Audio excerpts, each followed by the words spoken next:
Hi, I'm Kelly. As a life coach, I've noticed that the work I do with people isn't about their relationships or their jobs. It isn't about their kids or even how to find a way to get all the laundry done. All the work we do together centers around finding the answer to one simple question. What does it mean to live a fulfilled life?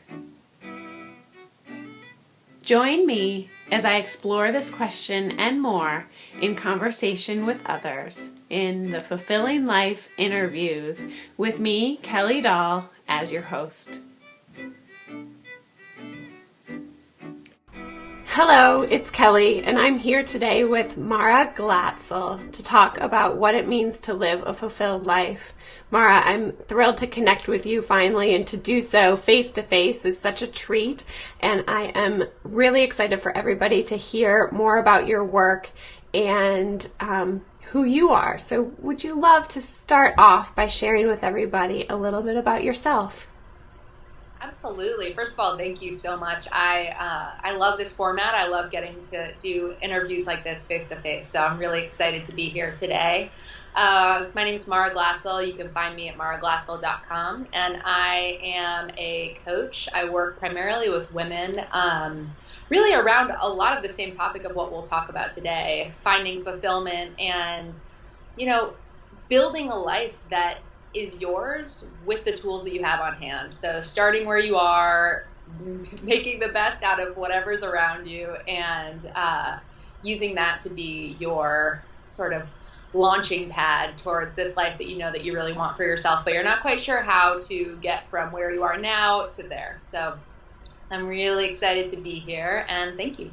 Great. I'm really happy to have you here too. And you said you help people create a life that's yours, and that one word is such a small, simple word, but it's so huge and something that so many of us, myself included, have struggled with over the years. And that's why I love the work that you're doing in this world.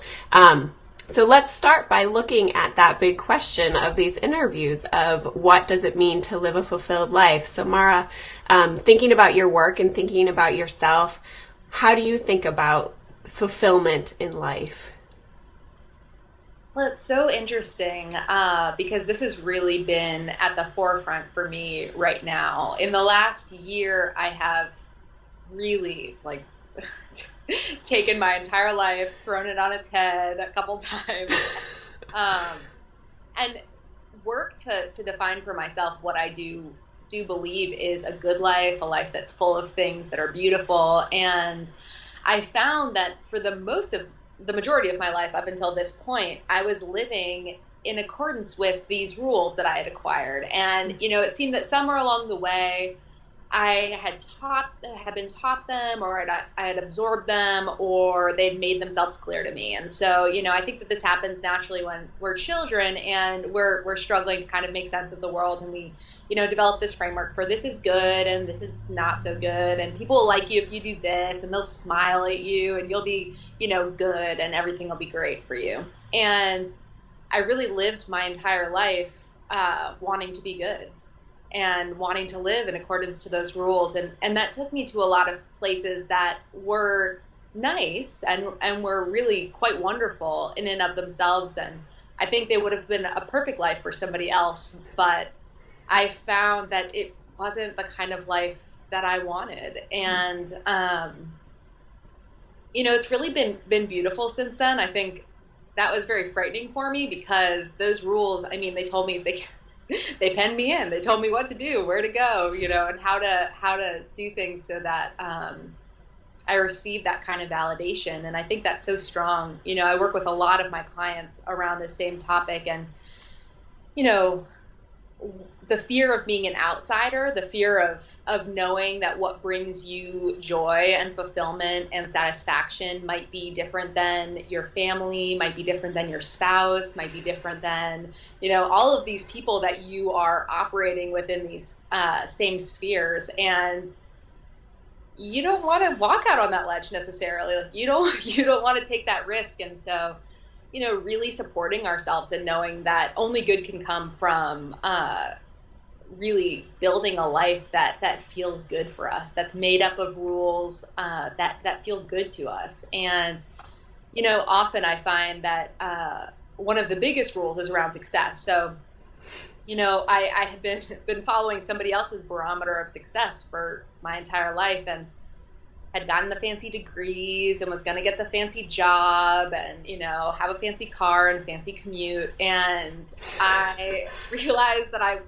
wanted a life that was sort of messy, and people were laughing, and there was time to think and time to decide all of a sudden you had to go on an adventure, or make things that felt really good to make, work with people one-on-one in big groups. I love the idea of groups of women together, and I found that this is like this whole other world.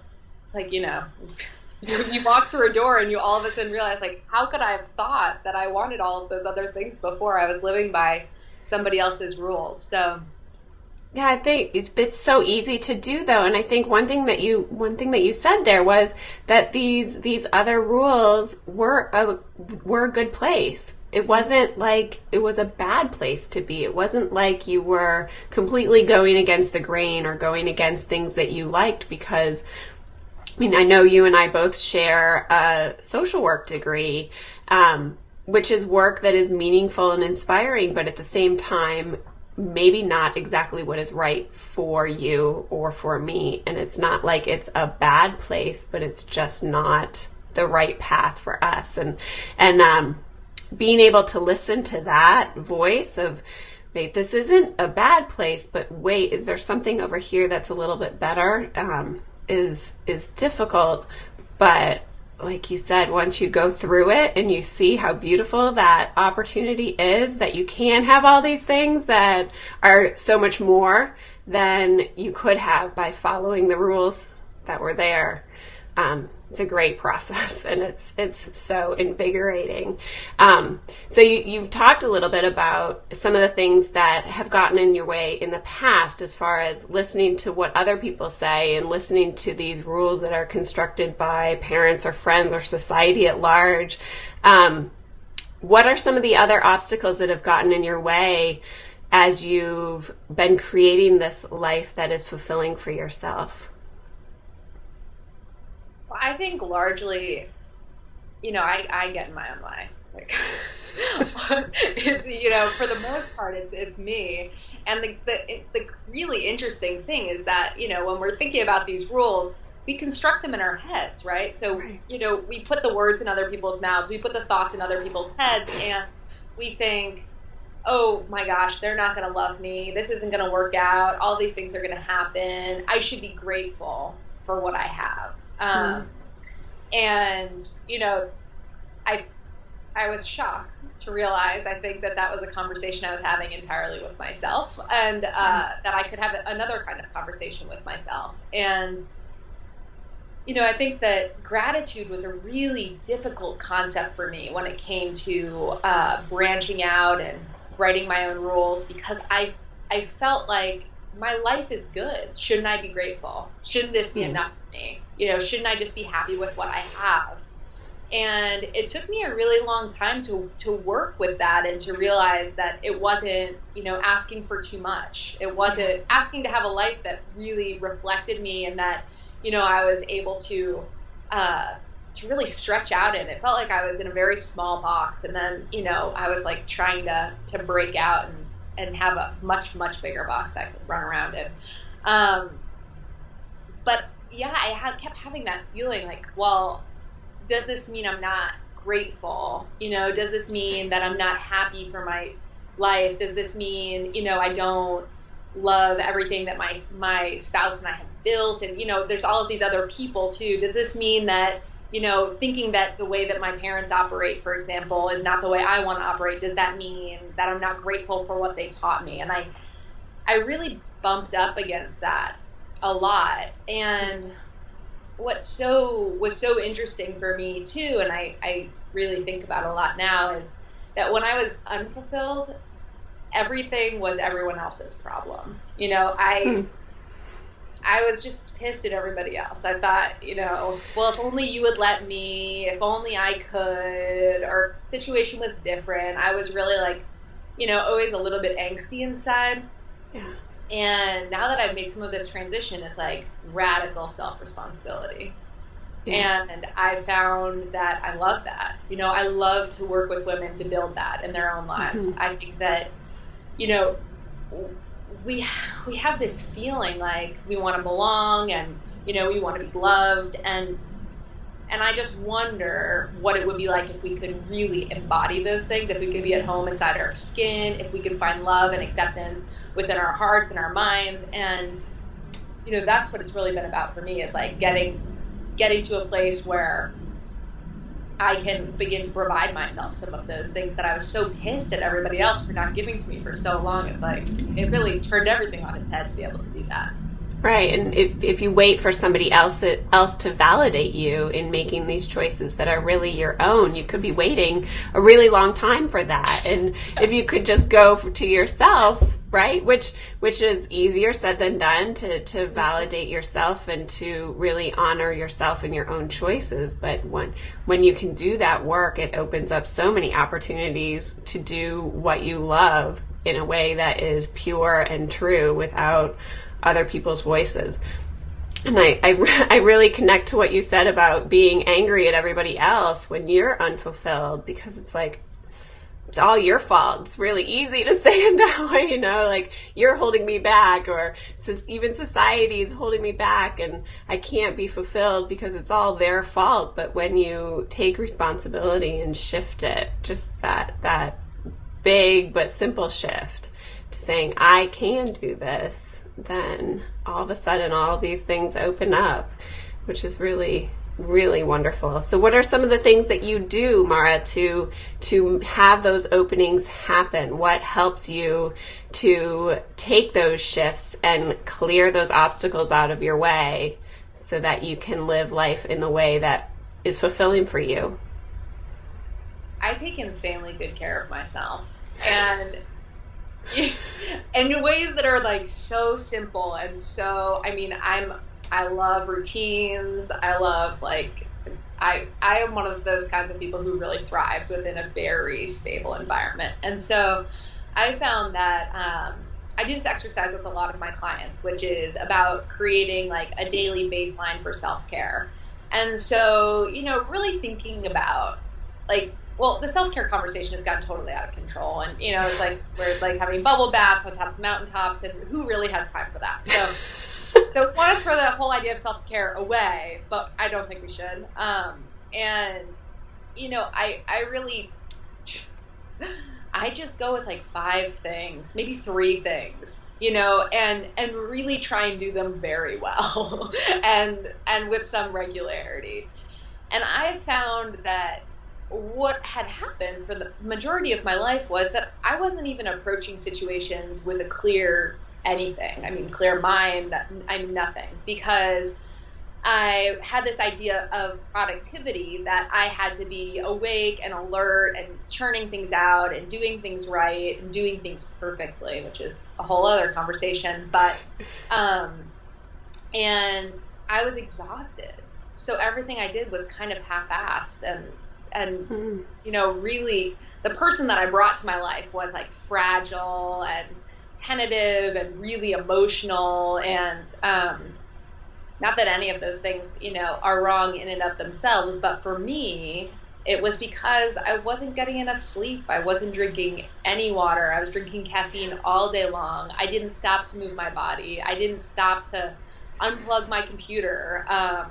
Or even like make something beautiful, like take a beautiful picture that I didn't post to Instagram, or just do things that were mine. And I found that very pragmatically, by doing things like spending 10 minutes in the morning and 10 minutes at night, like flossing my teeth, brushing my teeth, taking space, caring for my body a priority. And really, I was shocked, because these were things that I did well, on a good day, like drink enough water, but that incorporating them as a part of my everyday life it's like didn't take that much time. It Right. just took me making it a priority. And what I found was, that half an hour a day allowed me to bring a person to the table that was, I mean, expansive feels like too small of a word. It Yeah. it was like I just was able to think, I was able to trust myself because I just was able to really dig into this feeling like whatever comes my way, I'll figure it out. I mean, I Yeah. can trust myself. At the end of the day, I can trust myself. And so I love those kinds of really pragmatic ways that we take care of our bodies. And from a body image perspective, which is, a part of the conversation that has always been really important for me, um, it takes your body and it turns it from being something that other people are looking at, which was always really a struggle for me. I always felt like, there was a lot of judgment from myself there.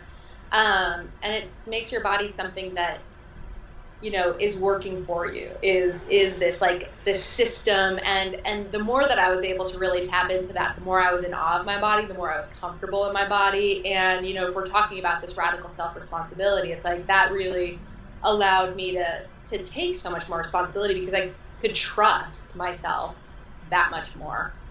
Yeah. So I really love how simple it is too to take things that everybody does on a daily basis. We all brush our teeth and wash our face but to bring that mindfulness to it of this is me caring for my body, and when I care for my body, I can be fully present in my life in the way that I want to be.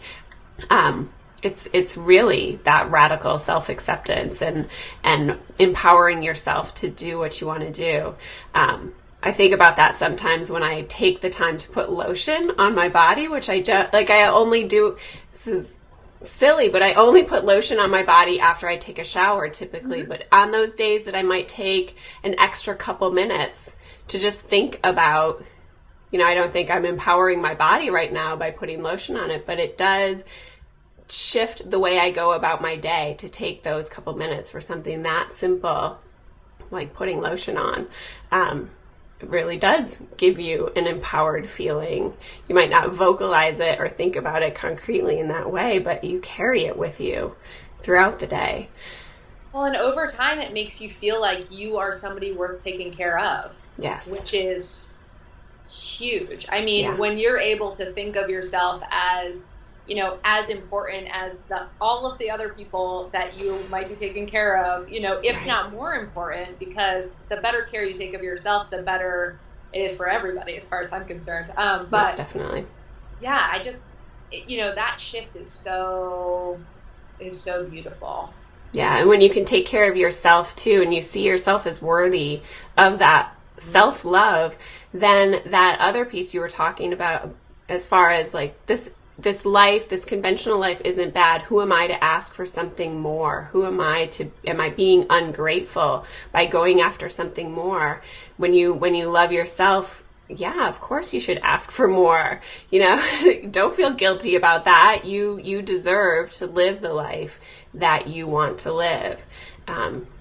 And it definitely is all so connected to those small things.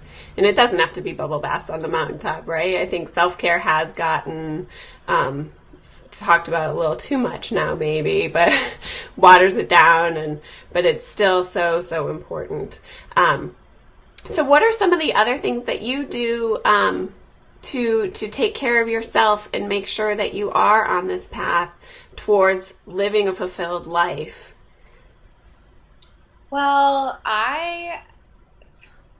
something that is really a constant struggle for me is not overscheduling myself. And, again, it's like this, like saying yes to people or, saying yes to myself, even if there's so many things I want to do. And I'll see this with my business. It's like I have so many ideas. No, you can't do them all at the same time, and I think that one of the ways that I really try to take care of myself is to keep some space in my calendar. That's really, really important to me, and to work in a way that I know over the course of my life has worked best for me. For example, I am really like an atrocious morning person. I can wake up and I can do things, but it takes me like 2 hours of defrosting time before I can talk to anybody, and string a nice sentence together. So, I don't meet clients in the morning. I don't have meetings in the morning. And I think that, even something as simple as that, I used to feel like, no, the early bird gets the worm. Right. You're supposed to be up early. People are meeting early. This is like, you're going to be a failure if you don't meet early. And, and so I think that keeping a lot of space in my calendar is huge. Blocking things out that I know that I want to do. I set, I work out at this group studio in my town, which is fantastic. And it's like these like TRX classes, and it's totally crazy, and I love it. And it's so important to me. But if I don't block it out in my calendar, then I'll just put a client there or do something, And so I think really like creating systems to take care of myself. So if I only see a certain amount of clients every day, because that's as much people as I have, space in my heart and my energy field for, and I want to give my best to everybody that I talk to. So I do a little bit of that kind of keeping intentional space in my calendar. And recently, I have been feeling the major urge to unplug.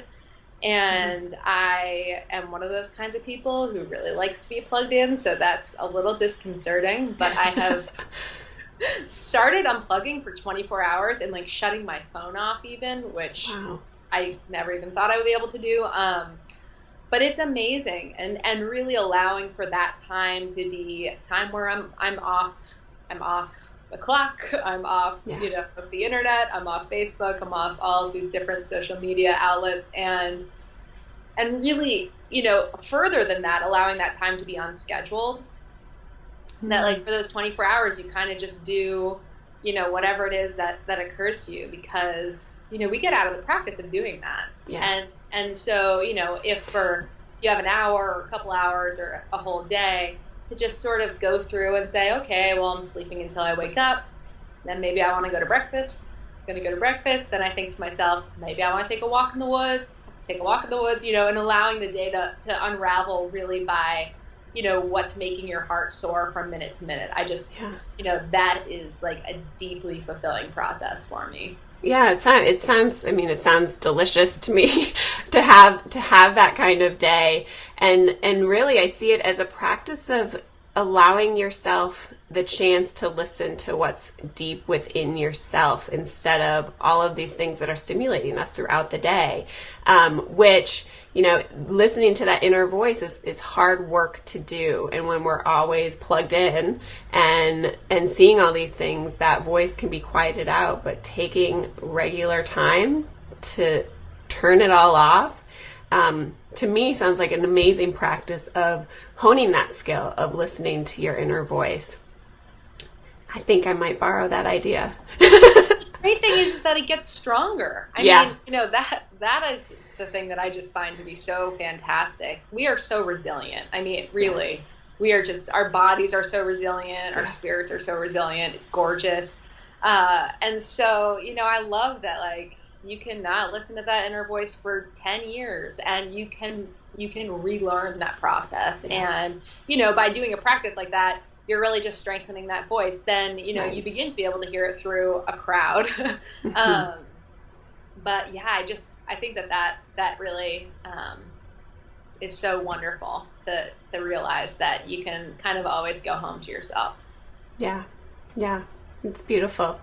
Well, that is something that I'm definitely going to be taking from this interview, Mara, and seeing, it's not, I have 2 small kids, so sometimes unplugging and letting the day unfold isn't always easy, but even giving them the chance to lead, so that they have the experience of tapping into what they need and desire in the same way that I do, and then escaping to do it myself when I can too, in solitude. But I will definitely be taking that idea of creating space for a practice of listening to what I need, away from all of the chatter that's out there constantly. So I thank you for that, and I thank you for sharing all of your thoughts on finding fulfillment in life. And I look forward to continuing to learn from you in the future as well. Can you tell everybody one more time where they can find you online and any parting words you would like to share? Absolutely. Well, I just want to say, first of all, thank you so much. I, have been watching this video series, so I'm excited to have been able to participate and lovely to get to be on this fantastic website today.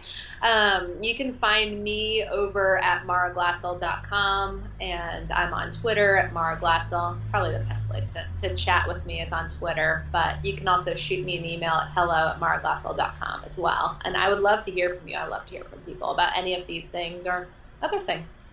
Wonderful. Well, thank you so much, Mara, and I look forward to talking to you again soon. All right. Bye.